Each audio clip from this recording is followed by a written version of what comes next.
Nýjasta bók Bergsveins Birgissonar, Hlaðan, einum þræði hugleiðingum húmanisma, ef svo mætti segja. Nú, hvers vegna húmanismi mikilvægt viðbragð andsvar eða mikilvægt umræðu eða umhugsunarefni á þeim tímum sem við nú lifum? Bergsveinn kominn hér að Rauðaborðinu og ætlar að spjalla við mig. Vertu velkominn. Takk fyrir það. Ég rak augun í að þú fluttir erindi í gær áttir samsæti með öðrum húmonistum hjá Siðmennt, það ekki? Jú, við áttum saman yndislegt spjall þar.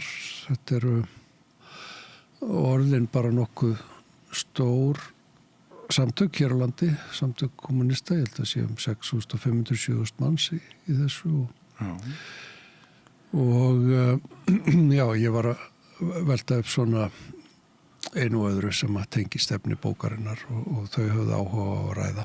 Já, ég þarf að játa þá synd mín að ég hef enn ekki lesið bókina Hlaðan en hyggst gera það. En þegar ég sá að þú varst auglýstur þarna og áttir að tala, þá hugsaði ég með mér ýmislegt sem að ég veit ekki húmanisma. Þannig að takk fyrir að koma hér að Rauðaborðinu og ræða þetta efni. En áður en við förum þangað þá, mér finnst alltaf svo gaman að menn svona geri aðeins grein fyrir sér í upphafi samræðu. Þú ert rithöfundur fyrst og fremst, en þú líka náttúrulega langlærður maður, doktor í norrænum vísindum, fræðum og hefur lengst af lengi búið í Noregi. Bjó í Noregi í 24 ári, gerum það. Varstu að kenna þar? Já, ég tók þar mastersgráðu og síðan doktorsgráðu og fluttist til Björgvin á þeim tíma og var rúm 20 ár þar og starfaði við kennslu og ýmislegt annað en svo svona upp úr 2012 þá segi ég skilið við akademíuna og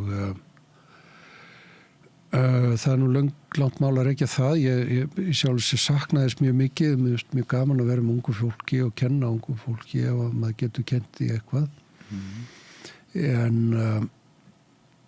þarna á þeim tíma var ég að skrifa dálítið svona sérstaka bók af þann veg að ég varð eiginlega að rífa mig lausan úr því hugsanakerfi sem að maður dálítið tvingaður inn í akademíunni og til þess að geta það þá þurfti ég einhvern veginn að snúa baki við því og gefa mig alfarið því verki. Það var þá niðurstaðan var þessi bók sem heitir á íslensku Leitin að svarta víkingnum. Þannig að það hafa orðið meira svona skrif og lifað meira sem rithöfundur eftir þetta sko. Já. Hvert myndirðu segja að væri þitt þekktasta bókmenntaverk? Ég veit það svo sem ekki en ég ef að miða við ykkur sölutölur eða svona hvernig fólk tekur á móti þá held ég að geti verið annarkvort alltaf sé ekki svar við bréfi Helgu. Ég get trú að það væri svona hún hefur svona kannski náð breiðustum hóp og svarti víkingurinn líka gengið nokkuð vel sko.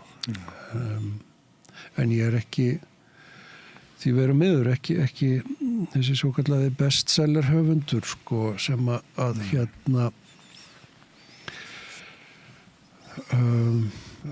svona þjánar á þessu einhver eina býst nú reyndar þetta bransi sem að manni sýnist vera að falla dálítið saman einhverlega eftir komu hljóðbókarísana, Storytel inn á markaðinn.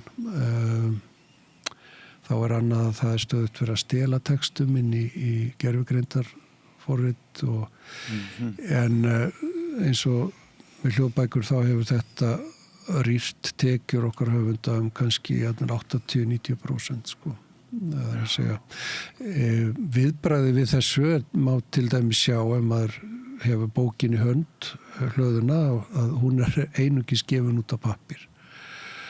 Hún ekki til sem hljóðbók, verður ekki til sem rafbók, ekkert slíkt. Og ég held að það sé kannski haldreipið okkar, rithöfunda. Já. Svona svipað og vínilplatan fyrir útgáfu á tónlist. Að vona bara að pappírinn blífi eitthvað áfram. Já. Ég man þegar ég las svar við bréfi Helgu, ég varð uppnuminn og ég las henni einu rykk og mér fannst mér kastað aftur til bernsku minnar. Ég heyrði í hérna gömlu köllunum í sveitinni í kringum mig sem bjöggu til dæmis yfir svo mörgum orðum veður. Það rifjaði svo margt upp úr fortíðinni. Ertu rómantískur gagnvart fortíðinni?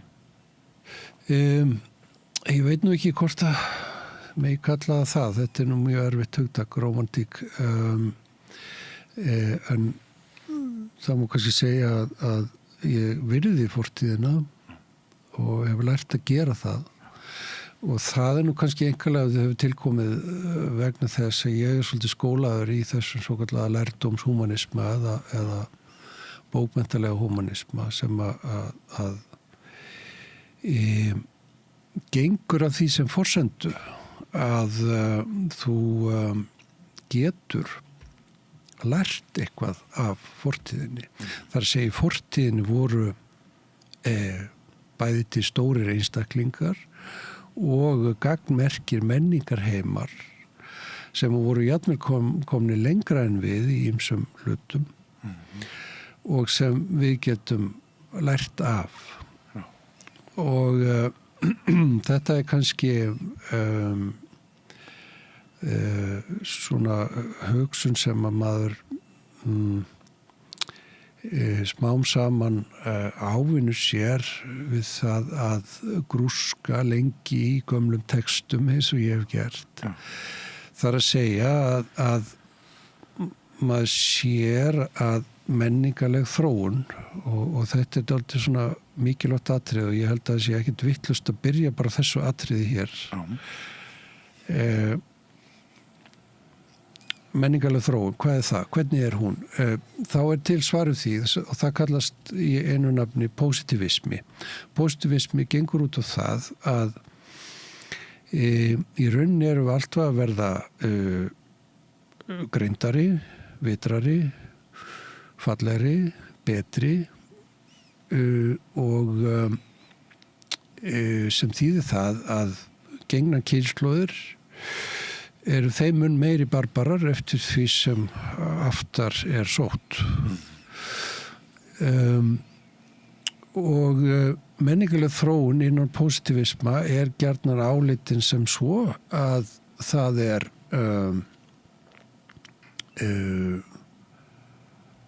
til eitthvað helling af gömlu dóti og gömlum hugmyndum og gildum og viðmiðum og visku og það varðveitist allt saman en svo komum við með ennþá nýtt og betra sem bætist við þetta gamla. Og þetta svona í mjög stuttu og grófumáli tóm tjara. Þetta ekki svona sem menningarleg og mannleg þróun Við erum, og hér mætti allt eins leita til franska skólans og struktúralistana sem kannski eins og Gaston Bachelard eða Michel Foucault eða þú getur farið víðar sem bentu á að menningarleg þróun snýst fyrst og fremst það að við erum alltaf að glata einhverju niður á leiðinni. Bachelard hann líkti þessu við að eitt orð gat haft 6 merkingar í fornu máli og síðan veðrast merkingarnar af og eftir stendur kannski ein merking. Foucault benti á að þegar verður rof í hugsun, eins og þegar nýtt hugsun og form tekur yfir, þá gerir það að verkum að við missum tækin til að geta skilið fortíðina á hennar forsendum. Við missum hæfnina til að skilja fortíðina á hennar forsendum.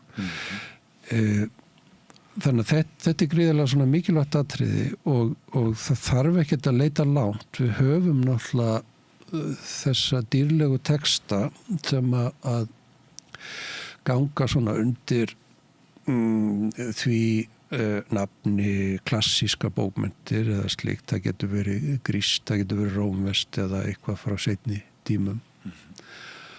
Og eða við getum tekið dróttkvæði hér á norræna menningarsvæðinu. Þitt sérsvið, er það ekki? Jú, reyndar. Já. Og þá sér það að þetta eru ekkert frumstæðar manneskjur. Þvert á móti kannski slær mann að þær eru kannski bara margfalt betur máli farnar og klókari en að sjá en við erum í dag. Vitanlega hefur miklu farið fram í hinum svokallega efnislega heimi og tæknilega heimi. Það er ekkert verið að tala um það. Það er verið að tala um sjálfa manneskjuna og hana sem einhvers konar andlega veru sem getur tjáð sig og skilið hluti og orðað hluti fallega. Og ég hef svona í þessu samhengi oft bent á að það virðist ekki vera neitt betra kvæði búið til hérna í norðurálfa heims heldur Völuspá síðust eða sko upp á sett svona kringum 1000.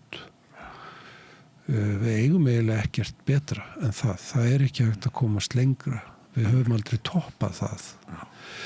Og sumir verða mjög reiðir þegar maður talar svona og það er mjög áhugavert og það er einmitt positivismin því þetta stemmir ekki við menningulega þróun eins og margir hugsana sér hana þessi fólk var bara sæmilega frumstætt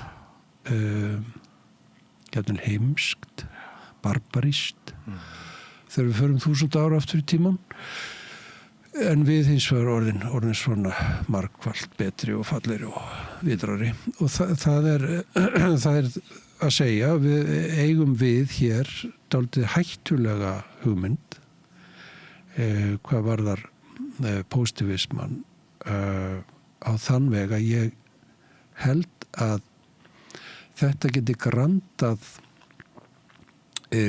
virðingu okkar fyrir fortíðinni miklu meir og þekkingu okkar á fortíðinni miklu meir heldur en það að brenna bækur eða banna bækur eins og við sjáum gert núna eða eitthvað slíkt vegna þess að eiginlega er samtalið á enda við fortíðina ef þú hugsa sem svo að hinum megin frumstæði maður sem ég get ekkert lært af þá langar þið ekkert að fara þangað þá ert ekkert forvitin það og þetta spilar vitanlega inn í allt það sem að kannski kemur fram í þessari bók sem þú nefndir Hlöðunni. Þá er þetta dálítið undir liggjandi og það er að segja þessi hugsun sem að ég set fram þar í krafti gamla lærdómshúmanismans það er það að þekking á fortíðinni er ekki bara eitthvað svona söguleg kunnátta og gaman að kunna það og eitthvað svona heldur er þekking á fortíðinni sjálft mótstöðu aflið sem manneskjan hefur ef að það vera að knýja fram breytingar og jafnvel neyða fram breytingar ef þú tekur fortíðina af manneskjunni þá er eiginlega leyfilegt að gera hvað sem er við hana vegna þess að hún veit ekki hvernig hlutir hafa verið áður. Hún veit ekki með öðrum orðum hver hennar réttur er. Áttaviti. Það má eiginlega segja að það sé þannig hugsun og þá hugsa maður sér að þetta með að varðveita þekkingu á fortíðinni og annað slíkt er kannski eitt af því svona stærsta viðfangsefni sem að nútíma menntastofnunir standa framfyrir finnst manni. Þetta mjög mikilvægt efni og það rauninni hvötin til að ég svona skrifa þessa bók og reifa þetta efni. Það að sjá til dæmis þegar kemur á þessari spurningu hvað það að vera maður? Hvað mennska? Þá held ég að sé allra mikilvægast og kannski eina rétta svarið væri að finna einhvers staðar í fortíðinni á því hvernig menn hafa skilgreint mannin og en svo það vitanlega mannana í dag að ákveða þetta eitthvað sem þess virði að halda í eða þetta eitthvað frumstætt og gamalt sem við getum bara látið fara og það eru slíkar hugsanir sem að svona má segja séu þráðurinn í þessari hugleiðingu minni. Þá þetta mér í huga að spyrja þig, hver og einn samtími svo hrókafullur og okkur hætti til að líta þannig á að heimurinn þróist alltaf til framfara línulega og allt sé heimst sem var í gær eða eru við óvenju eru við á einhverjum sérstökum stað hvað var þar þennan hróka í dag? Ég skal nú ekki dæma það það það sem að vitanlega svona viðfangi sem að ég kem að í þessari bók þegar líður á hana vitanlega þeir hugsuðir og þeir gæludýra hugsuðir og gæludýra heimsbyggingar sem að tækni menningin í Kísildalnum notar og beitir fyrir sig og akkurat þar myndi ég segja að þessi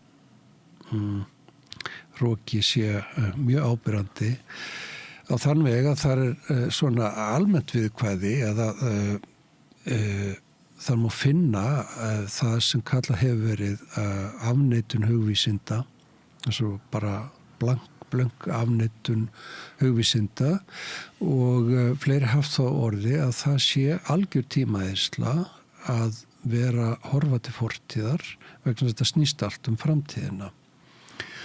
Og hugvísindi sem slík gefa ekki neina sannanir, þau gefa ekki neina mælanleg svör eða sannreinanleg svör, ergo það eru mjög heimsk vísindi og slíkar sögur af jólasveininum eru okkur ekki að skapi og því viljum við ekki hafa neitt með það að gera og þetta með öðrum orðum algjör afneitun fortíðarinnar en ég held og það mín svona hugsun að þess að gefa mig einhverjum samsærkenningum á valdi. Ég hef ekki svona verið einn af þeim. En það þarf ekkit mikið speking til að sjá að ef að manneskja ekki hefur þekking á fortíð sinni, þá miklu auðvitað að hanskast með þá manneskju og segja henni hvernig hún á að hugsa, hvernig hún á að lifa, hvað hún á að lifa fyrir. Hvaða tilfinningar hún á að hafa og svo framvegis. Vegna þessi manneski hefur ekkert viðmið frá neinum stað. Og þess vegna má kannski segja að maður sansar svona í gegnum sprungunar að á og til þá skín það í gegn að menn virðast alveg skilja þetta. Ég hef notað í þessu samhengi hugtak frá umhverfissinnum eða umhverfisfræðingum sem að hefur verið kallað á ensku shifting baseline syndrome eða grunnviðmiðariðlun. Þar að segja einhver svona grunnviðmið og gildi sem við höfum haft og þekking á náttúrunni og umhverfinu ekki miðlað á milli kynslóða og þá í rauninni það sem gerist og það ágætt að taka dæmi barn sem elst upp við olíupoll og mengandi verksmiðju. Ef enginn segir þessi barni frá því að það var öðruvísi umhorfs áður fyrr hér í kring, þá sér kannski þetta barn ekkit athugavert við sitt umhverfi, sitt nágranni. Og þetta benda þeirra á umhverfisfræðingur og þetta gildir það sama humanisma að ef að börnum eða ungu fólki ekki kennt neitt umhverfi sitt og í sögulegu samhengi hvernig það var áður fyrr, þá ertu líka búin að tapa viðspyrnunni eða réttara sagt, þá enginn sem að fara að berjast fyrir umhverfinu ef þú veist ekki hvernig það var áður. Ég að bera saman þetta við altså humanisman og hérna innan umhverfis átaksins eru margar fallegar hugsjónasálir. Það til dæmis fólk búið að rækta upp gamla hveitigrasið aftur. Það verið að varðveita allskyns baunir sem eru hættar í ræktun. Það verið að varðveita allskyns kartöflutegundir sem að enginn ræktar lengur. Líkindin eru mjög augljós við humanistan sem einfallega að benda á að hér voru til aðrar hugmyndir, önnur sjónarhorn á einhver mál. Það einhver svona hugmyndaauðgi eða gildi og viðmið, hugsunum eitthvað, tilfinningar fyrir einhverju sem var til hér áður. Og humanistinn að reyna að varðveita þetta og koma því áfram til kynslóðana. Ekkert ósvipað því og maðurinn sem að varðveita einhverja baunir sem eru komnar úr tísku vegna þess að það einhvers konar einokunar kapitalismi sem búin að taka yfir og vill bara rækta eina tegund af baunum eða eina tegund af kartöflum. Þannig að þetta röddin sem syndir svolítið á móti straumi eða bendir einfallega á að straumur rann öðruvísi áður fyrr og það svona eins og ég skil kjarnahumanismans. Það röddin sem að kannski á móti þessari opinberu sögu sem að við okkur rétt að okkur og segja. Já, mjög áhugavert. Þetta þetta sem þú ert að tala það okkur mikilvægt að pæla í þessu á tímum vaxandi ítaka gervigreindar? Já, það nú kannski þess vegna sem að ég settist niður og fór að skrifa niður þessar hugleiðingar. Það einhver hvöt að því. Og það í rauninni dálítið fáránlegt að þurfa að fara að hugsa það hvað mennska sé, hvað það sé að vera maður. Það mjög asnaleg spurning að þú spáir í það. Þetta nú blessunlega flesta kynslóðir ekki þurft á þess að halda. En ég held að það sé svolítið þannig að maður knúinn til þess að fara að hugsa það einmitt þegar maður sansar eða skynjar að það sama í hættu. Ég hef líkt þessu við það að eins og til dæmis þegar þú lendir í lífshættu þá sérðu virkilega hvað það sem skiptir máli. En þú sér það kannski ekki fyrr en lífið liggur við. Og það auðvitað hættan í þessu að þarna sé komin tækni, ágeng tækni sem að þess fær að taka yfir sumt af því sem hefur verið sjálfsagður hlutur, miskustu fyrir okkur hér í hinum vestræna heimi. Og þar hef ég leitað til humanismans til þess að reyna að átta sig á því hver er hugsjónin mannin? Hvað eigum við að vernda fyrir mannin? Og þá er það einmitt þetta og það er held ég allar humanisma hefðir sammála það að maðurinn á að hafa ákveðið sjálfræði. Það að segja, hann á að hafa frelsi í hugsun sinni og í athöfnum sínum til þess að geta formað þann heim sem hann finnur sig í. Þetta á að vera réttur mannsins. Hann á ekki bara að taka við skipunum og fylgja þeim kaldlynt og kúaður. Annað sem að humanismi lyftur upp sem er tengt þessu, það er hins svokallaða reisn mannsins. Að hann sé og hvað er átt við með því? Jú, það má til dæmis taka það út frá löggjöfinni sem talar mannhelgi. Að maðurinn sé einhvers konar heilög vera, það má ekki ganga á rétt hans, það má ekki traðka á honum og þetta er vitalega allt saman hugmyndir sem hafa upprunalega komið úr einhvers konar humanisma og trúarbrögðum og kannski eru miklu eldri en trúarbrögð. Við sjáum það að siðfræði meðal heiðinamanna var mjög sterk. Það er ekki svoleiðis að það fyrst með kristni sem við verðum siðuð, það er bara ránt. Það var bara mjög sterk siðfræði vitund áður fyrir líka. Þannig að þessi reistmannsins, mannhelgi, hún er eitthvað sem að humanista tala fyrir, en það er hins vegar afskaplega erfitt að sjá að reisn mannsins geti haldið velli ef hann missir þetta sjálfræði. Þannig að þetta eru samtengdir þættir, má segja, samfléttaðir þættir. Það að segja maður sem að býr við einhvers konar alræði eða í alræðisríki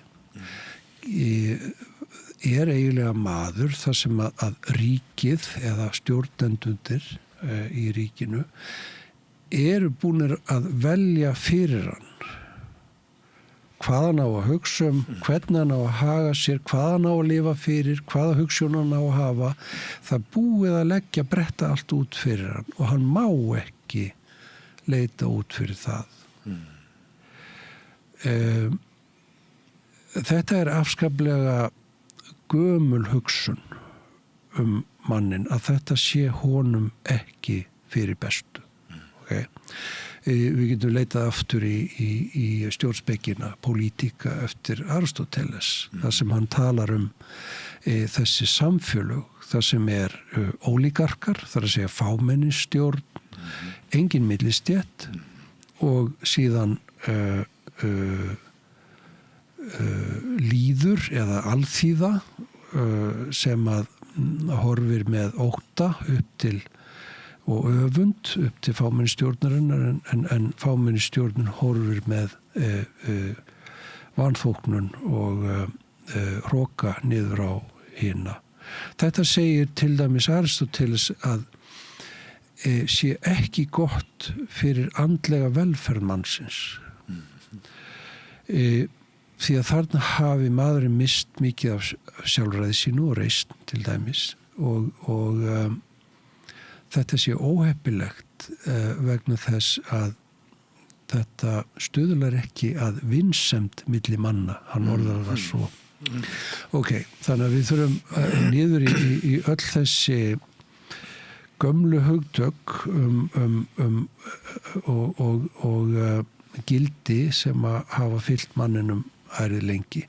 Nú erum við hins vegar komin með tæki eða tækni og þá erum við að vísa fyrst og fremst í þá tæknimenningu sem fer gríðarlega mikinn núna í Kísildalnum og það er rauninni það er runni svolítið þar sem að ég þá heimspeki sem að ég að skoða og stilla upp gagnvart þessum gömlu gildum. Og ég í þessu samhengi skildi það að ég get ekki einfaldlega rifið og slitið í hárið á mér og æft upp nei og nei og verið pirraður. Ég verð að hafa eitthvað hugtaka apparat til að stilla upp á móti þeim hugmyndum sem þarna á ferðinni. Og það í þessu samhengi sem ég leita aftur til þýsku idealistana og manna eins og Friedrich Schiller fagurfræðilegt uppeldi mannsins. Þar fær maður eitthvað hugtaka apparat hvað það sem hvað eiginlega megi mennskuna finna, hvað það sem gerir okkur mennsk. Og í mjög stuttum máli það að hann segir að við séum bæði tilfinningaverur og rökvísar verur eða skynsemisverur, en hann segir að skynsemina höfum við dýrkað allt og mikið á kostnað tilfinningana, en hann segir að hvorugt það að vera mennskur, það að vera kaldur rökhyggjumaður annars vegar, eða vera ein beljandi taug, tilfinning hins vegar, það ekki það að vera maður. Maður þegar þetta tvennt kemur saman. Já. Og skortir kannski á kortveikja núna? Sko, það sem ég að skoða aðeins áhrif þessara tækni á mannshugan sem náttúrulega kannski meira getgátur og svona, hvað segir maður, heilbrigt brjóstvit sem ég nota. En ég get ekki séð betur en það sé, ef við tökum til dæmis það málfar eða það mál sem að þessi nýju stóru mállíkön búa til, þá það mál sem sprottið úr hreinni formkvöt, þar segju stærðfræði. Það líkindareikningur sem liggur að baki.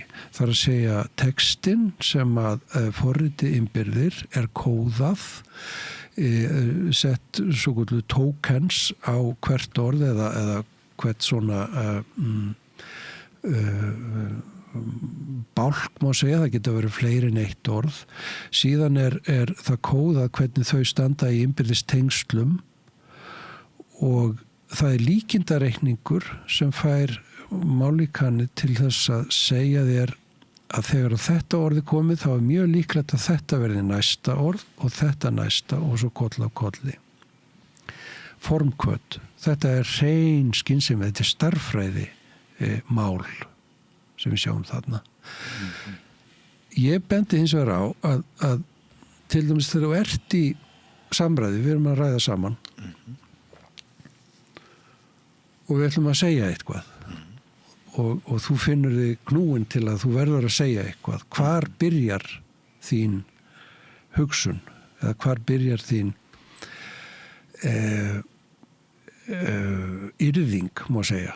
Jú, ég myndi segja að hún byrjar einmitt með einhvers konar tilfinningu. Þú vilt koma einhver að, en svo það þegar þú færið orðið, þá loksins nærðu að setja orð á þessa tilfinningu. Þannig að sjáum að hérna eru bara mjög ólíkar leiðir að tungumálinu og almennt séð ég að benda á það. Ég sé ekki betur en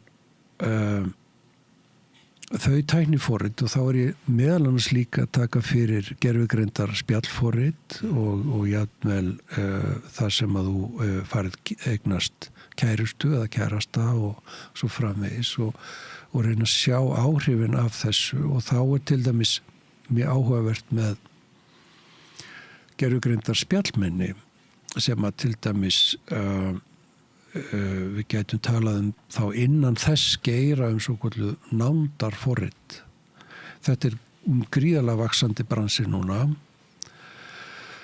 Það mikill einmannleiki í heiminum og þetta getur verið þá leið til að eignast einhvern að ræða við. En það sem að í rauninni gerist í þessu ferli að spjallmenni skrái niður allt sem þú segir og man allt sem þú segir. Og þegar þú biður vininum að segja eitthvað huggandi við þig, þá það í rauninni þín eigin orð sem þú færð tilbaka. Það að segja, þú ert komin í lúpu við sjálfan þig, þú ert þér hætt við að enda dálítið eins og Narkissos gamli sem að var svo heillaður af eigin spegilmynd. Það að segja, þú ert fastur í sjálfum þér og þú ert farin að tala við sjálfan þig. Og ef við tökum sem dæmi þetta með tengingu milli manna með menntun og með annars slíkt, þá gamli húmanismin, við getum farið aftur til Rómverjana til Cicero, það sem menntun skilgreind sem það að mæta einhverju sem framandi og hafa tæki og hug til að skilja þetta sem framandi eftir besta megni og með áreynslu. Þetta var og hefur verið skilgreining á menntun. Sem andstæða þess að hlusta bara og tala við sjálfan sig.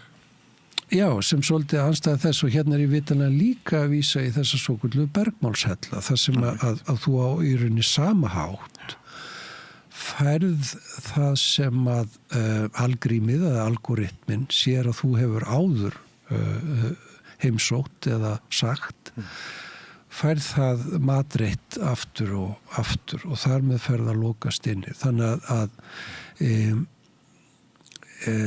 það sem að við höldum áfram að út frá þinni spurningu þetta að þessi tækni ekki bara kannski að ráðast á sömum gildum húmanismans þannig,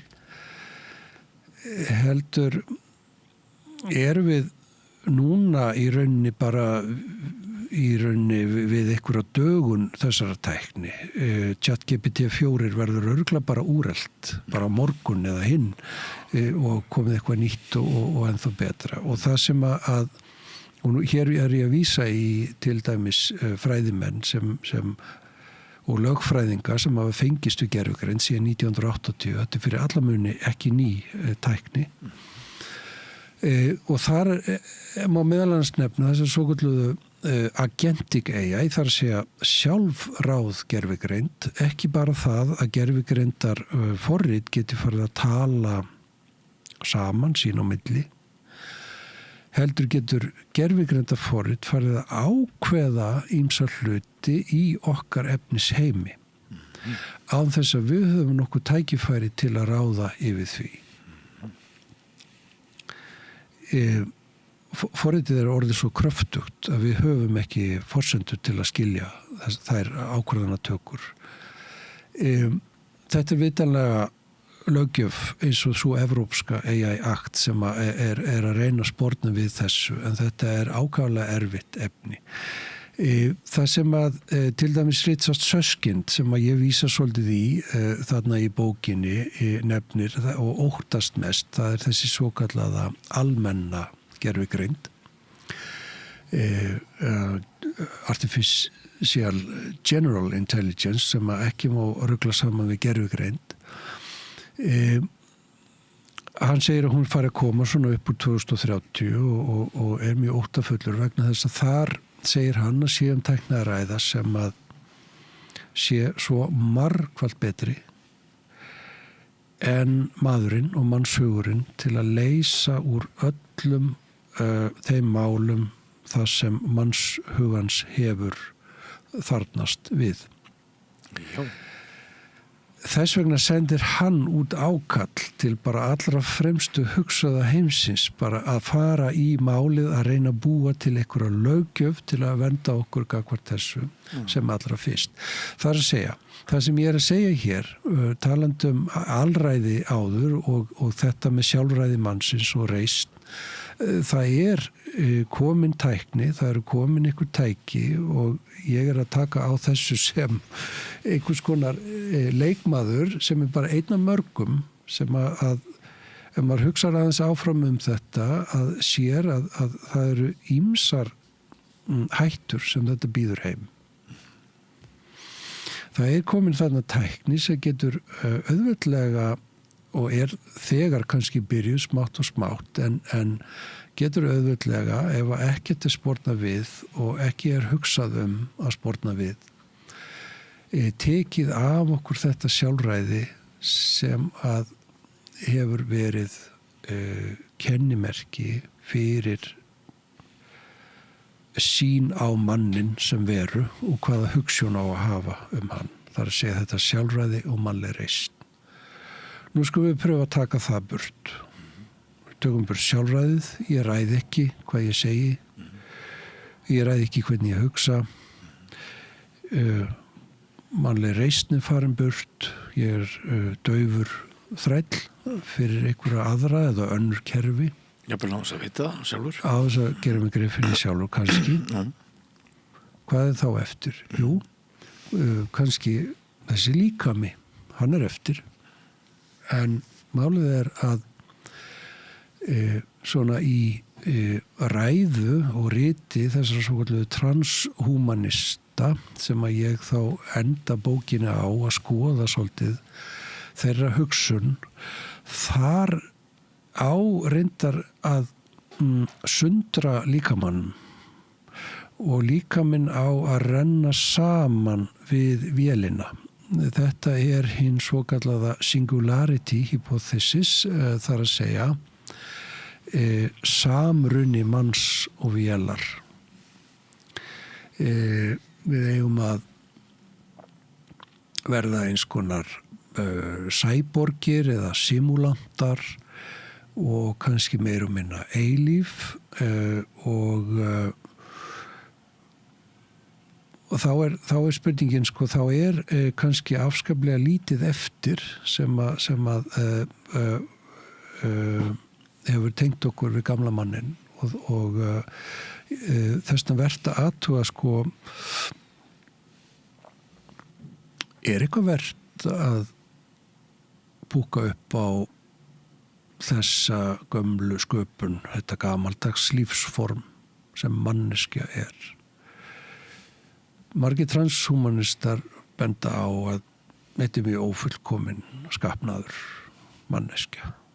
Hún mengar, hún eyðileggur vistkerfin kringum sig, hún fer í stríð, hún frumstæð, barbarisk og það sem verra hún deyr.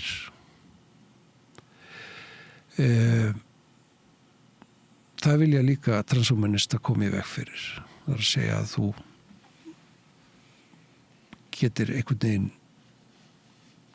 öðlast eilíft líf í einhverjum sýndaveruleika. Það svona visjón sem að þarna má greina og í rauninni má vel að segja að þetta sé svolítið eins og að lesa einhver trúarbrögð það sem búið að skipta Guði út fyrir eða frelsaranum út fyrir tölvutækni. Það að segja, það sem ég að benda á, við byrjuðum að tala um positivisma.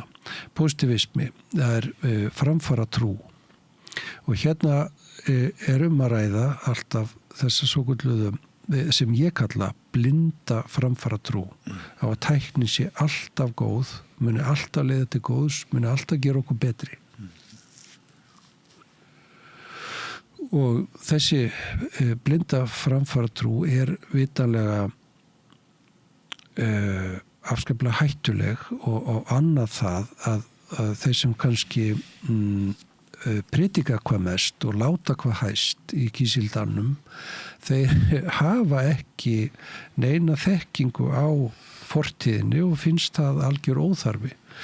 Það að segja að þessi húmaníska hefð, þar sem maðurinn hefur verið skilgreindur og annað slíkt, það ekki neitt vandamál fyrir þeim. Það einfaldlega gamaldags og úrelt. Þannig að það áhugavert þegar að mönnum stilt upp í vegg og ég held að það sé svona eina mikilvægastu bara hugleiðingum sem að fólk ætti að hafa með sér minnstakosti einhver tíman. Hvað er það að vera manneskja? Hvað er það að vera mennskur? Og er eitthvað af því sem við viljum varðveita? Og þegar kemur að gervigreind og ekki síst almennir gervigreind, þá þurfum við að spyrja okkur, hvað viljum við að þessi gervigreind nái utanum og hvað viljum við halda heilagt sem að gervigreindin á ekki að taka yfir. Og það er of seint að snúa ef að gervigreindin er búin að taka yfir.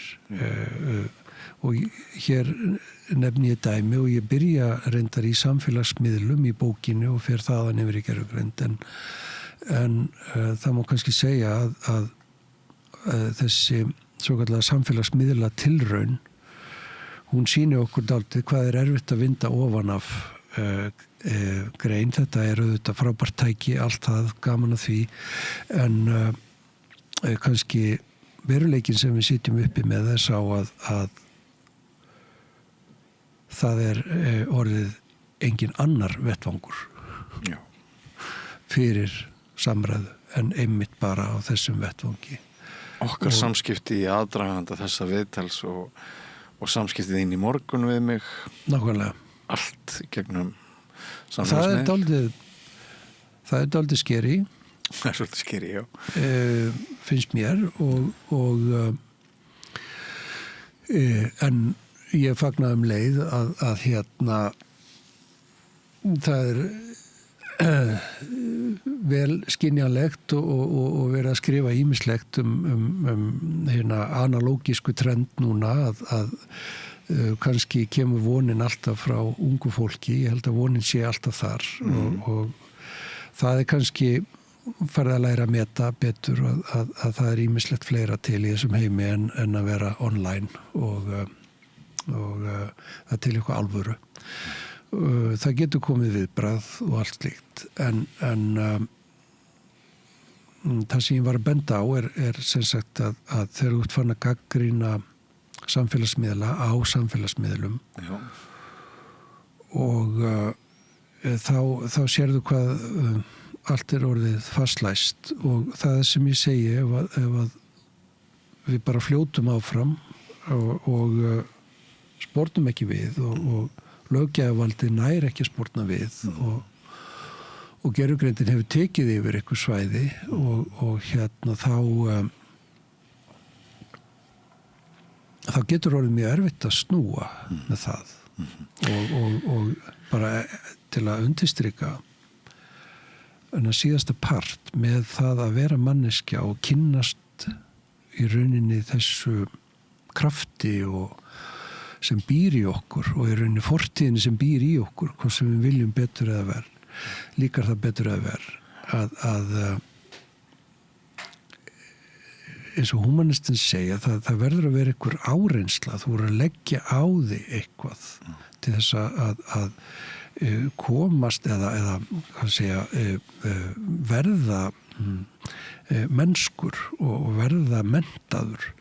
Það má vel líka þessu við það að fara með til dæmis vélmenni í ræktina og láta það að lyfta lóðunum og sitja hjá. Þetta er í rauninni ekkert öðruvísi að láta gervigreind hugsa fyrir sig og yrða fyrir sig eitt og annað er ekkert ólíkt því að láta einhvern sjá að lyfta lóðunum fyrir sig. Verður við þá heimskari og heimskari líka?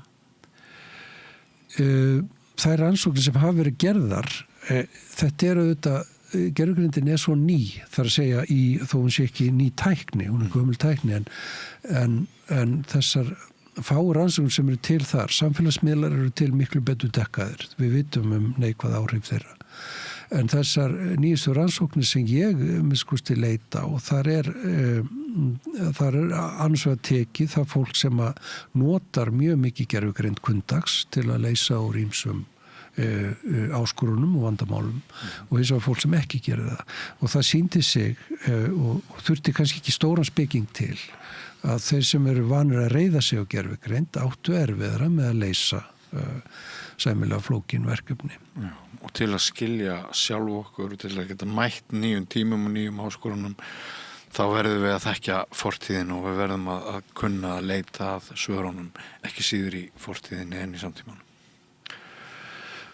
Ég myndi segja það og ég vil bara taka fram sko að því að þú veist, mér líkar ekki að vera að hafna í einhverjum bás sem gamli föskurinn sem hefur alltaf hotnum sér sko. Mér finnst hún alls ekki koma þannig upp mér fyrir sjónum. Nei, en bara svona þú veist, þetta frábær tækni. Já. Það bara ekkert hægt að draga af því og ég get þess alveg í bókinni. Þetta til dæmis óveruleg framfaraskref geta verið mikil framfaraskref innan heilsugeirans, innan læknisfræði og annað slíkt. Það að geta fengið og náð í svona stórt gagnamagn á svona stuttum tíma og jafnvel fengið aðstoð við að greina þetta stóra gagnamagn getur leitt til betri ákvarðanatöku. Þarna einmitt alltaf mannshugurinn með í öllum þessum dæmum. Og það kannski svona lykilatriði sem við verðum að hafa með okkur í þessu. Já. Heillandi, ógnvænlegt og krefjandi í senn, þetta umræðefni, svona rétt í lokin, Bergsveinn. Þú ert sannlega að tækla þarna með þessari bók, áleitnar spurningar. Ég veit ekkert hvort þú myndir sjálfur kvitta undir að þér væri mikið niðri fyrir eða þú væri með erind eða hvernig það mér alveg sama. En sko, eru höfundar samtímans og íslenskir höfundar sem skildi að láta sig varða það sem skiptir máli? Já, ég held að það sé nú víða verið að taka á og það er auðvitað eðli rithöfunda og þeir gera það alltaf, þeir taka á en það er með rithöfunda eins og aðra við sjáum oft ekki tímana sem við erum í en við sjáum þá eftir á og ég myndi segja að það veri margir að taka á því sem að hefur áður yfirgengið. Ég hef svona verið í Noregi allan skeið og það var svona kannski þar sem að maður fann svolítið meira af bókum sem að kannski koma akkurat inn á þetta efni. Það hefur kannski að mínu mati þó að þetta sé í rauninni þetta efni sé tekið upp í mjög mörgum dystopískum skáldsögum, dystopíum sem að getur verið mjög þarft að stúdera og við erum auðvitað með George Orwell og Huxley þessa nánast sjáendur sem við lesum í dag og sjáum að bara eiga svo vel við okkar tíma. Margir veitna í Newspeak samtímans. Ný mál eða ný mæli, ég man ekki hvernig það var þýtt, svo sem ekki lesið á íslensku. En ég myndi kannski kalla eftir því kannski að það væri meiri þessi opna umræða. Dystopían,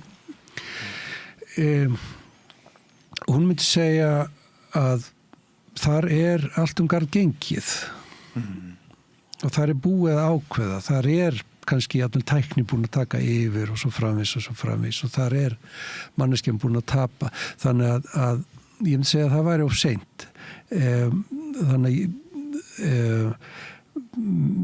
mér kannski fundist ekkert rosalega margar bækur taka kannski akkurat á þessu efni meira á fræðilegum nótum en þess verður nú ekki langt að bíða. Ég held að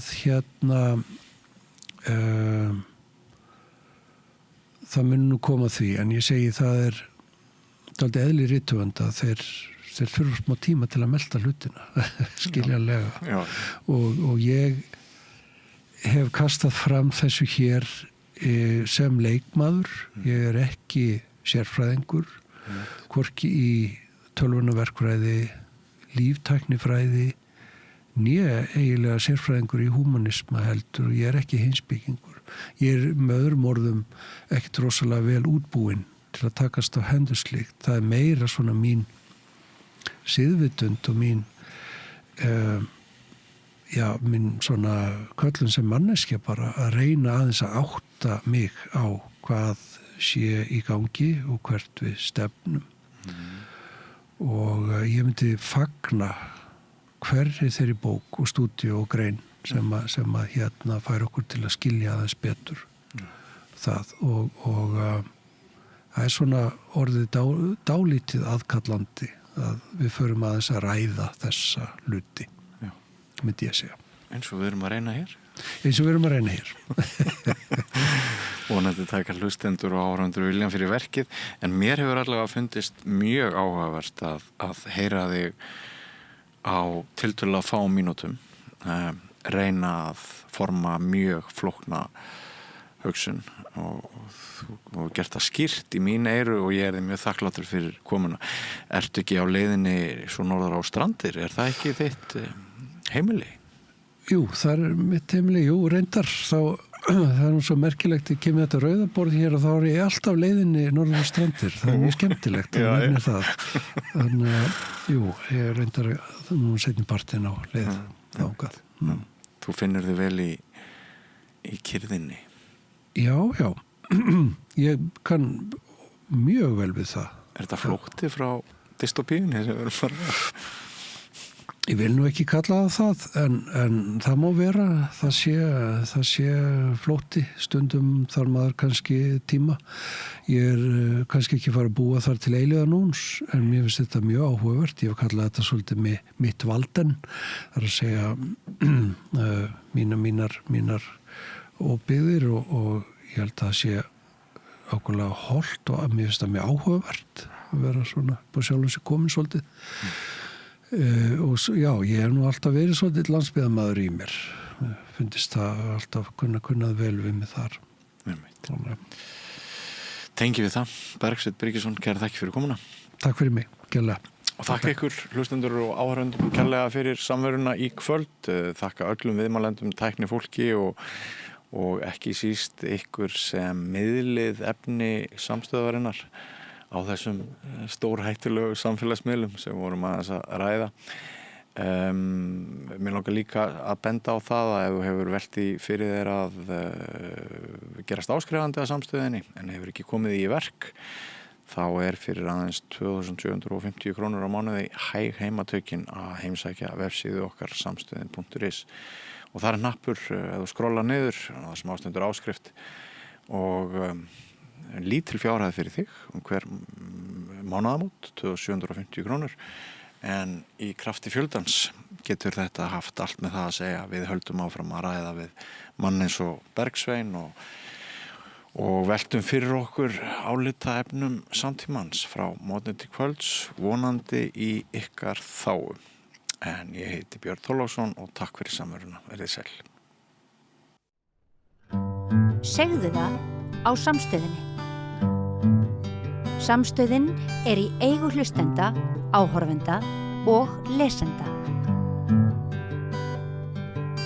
Sláist í hópinn og gerist áskrifendur.